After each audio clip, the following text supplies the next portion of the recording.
বাংলাদেশের সকল সরকারি চাকরিজীবীদের জন্য একটি দারুণ সুখবর পাওয়া গেল পে স্কেল নিয়ে।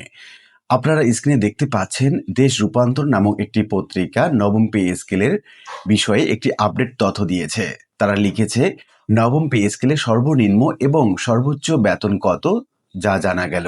তো কি বলা হচ্ছে মূলত এই সংবাদ প্রতিবেদনে, কি বলছেন সরকার আর কি বলছেন সরকারি চাকরিজীবীগণ, এই সংক্রান্ত বিস্তারিত তথ্য জানাবো আজকের ভিডিওতে। প্রতিবেদনের প্রথমে বলা হচ্ছে দেশের সরকারি চাকরিজীবীদের জন্য বড় ধরনের সুসংবাদ আসছে। সাবেক অর্থ সচিব জাকির আহমেদ খানের নেতৃত্বাধীন 23 সদস্যের বেতন কমিশন সরকারি চাকরিজীবীদের জন্য বেতন এবং ভাতা বৃদ্ধির একটি পূর্ণাঙ্গ সুপারিশ সংবলিত প্রতিবেদন জমা দিয়েছে। এই সুপারিশ বাস্তবায়িত হলে সরকারি চাকুরদের বেতন বর্তমানের তুলনায় দ্বিগুণের বেশি বাড়ার সম্ভাবনা রয়েছে। বেতনের দেয়া প্রতিবেদনে সর্বনিম্ন মূল বেতন ৮,২৫০ টাকা থেকে বাড়িয়ে ২০,০০০ টাকা প্রস্তাব করা হয়েছে। একইভাবে সর্বোচ্চ মূল বেতন ৭৮,০০০ টাকা থেকে বাড়িয়ে ১,৬০,০০০ টাকা মূল বেতন করার সুপারিশ করা হয়েছে।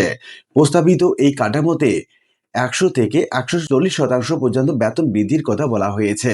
যদিও বেতন বৃদ্ধির এই বড় পরিবর্তনের মাঝেও বর্তমানে ২০টি গ্রেড বহাল রাখার পরামর্শ দিয়েছে কমিশন। নতুন বেতন কাঠামোতে উচ্চ পদস্থ এবং নিম্ন পদস্থ কর্মচারীদের মধ্যে বেতনের ব্যবধান বা অনুপাত কমিয়ে আনার চেষ্টা করা হয়েছে। আগে সর্বনিম্ন এবং সর্বোচ্চ বেতনের অনুপাত ছিল ১৯৪, যা নতুন প্রস্তাবে ১:৮ নামিয়ে আনার কথা বলা হয়েছে। এছাড়া মন্ত্রী পরিষদ সচিব, প্রধানমন্ত্রী কার্যালয়ের মুখ্য সচিব, সিনিয়র সচিবদের জন্য প্রচলিত ২০টি ধাপের বাইরে আলাদা বিশেষ ধাপ নির্ধারণের সুপারিশ করা হয়েছে, যা পরবর্তীতে প্রজ্ঞাপনের মাধ্যমে জানানো হবে। বেসামরিক প্রশাসনের পাশাপাশি জুডিশিয়াল সার্ভিস এবং সশস্ত্র বাহিনীর জন্য পৃথক প্রতিবেদন প্রস্তুত করা হয়েছে। এই ৩ প্রতিবেদন পুঙ্খানুপুঙ্খভাবে বিশ্লেষণ করে তা বাস্তবায়নের রূপরেখা তৈরির জন্য মন্ত্রী পরিষদ সচিবের নেতৃত্বে ১০ সদস্যের একটি উচ্চ পর্যায়ের কমিটি গঠন করা হয়েছে। এই কমিটি মূলত ৩ ধাপে নতুন বেতন কাঠামো বাস্তবায়নের জন্য চূড়ান্ত সুপারিশ করবে। তবে অর্থ মন্ত্রণালয়ের একটি সূত্র জানিয়েছে নবম পে স্কেল ৩ ধাপে বাস্তবায়ন করা হতে পারে। প্রথম ধাপে আগামী ২০২৬-২৭ অর্থ বছরে মূল বেতনের ৫০% বৃদ্ধি করা হতে পারে। তবে এই ৫০% কমিশনের সুপারিশ অনুযায়ী হবে না।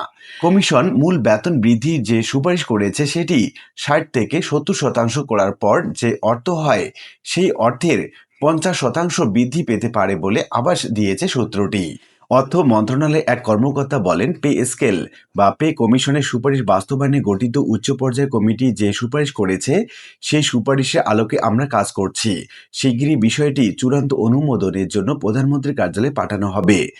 নবম পে স্কেল প্রণয়নে অন্তর্বর্তীকালীন সরকারের সময় গঠিত পে কমিশনের সুপারিশ পুরোপুরি বাস্তবায়ন করা কঠিন। এজন্য মূল বেতনের ৬০ থেকে ৭০% বৃদ্ধির প্রস্তাব প্রধানমন্ত্রীর দপ্তরে পাঠানো হতে পারে। তবে বিষয়টি এখনও প্রাথমিক পর্যায়ে রয়েছে।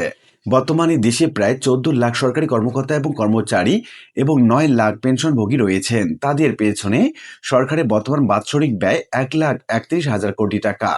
কমিশনের নতুন এই সুপারিশগুলো কার্যকর করা হলে সরকারকে অতিরিক্ত আরও ১,০৬,০০০ কোটি টাকা বরাদ্দ দিতে হবে। এই বিশাল অঙ্কের বাজেট বরাদ্দের বিষয়টি মাথায় রেখেই ৩ ধাপে বেতন বাড়ানোর পরিকল্পনা করা হচ্ছে।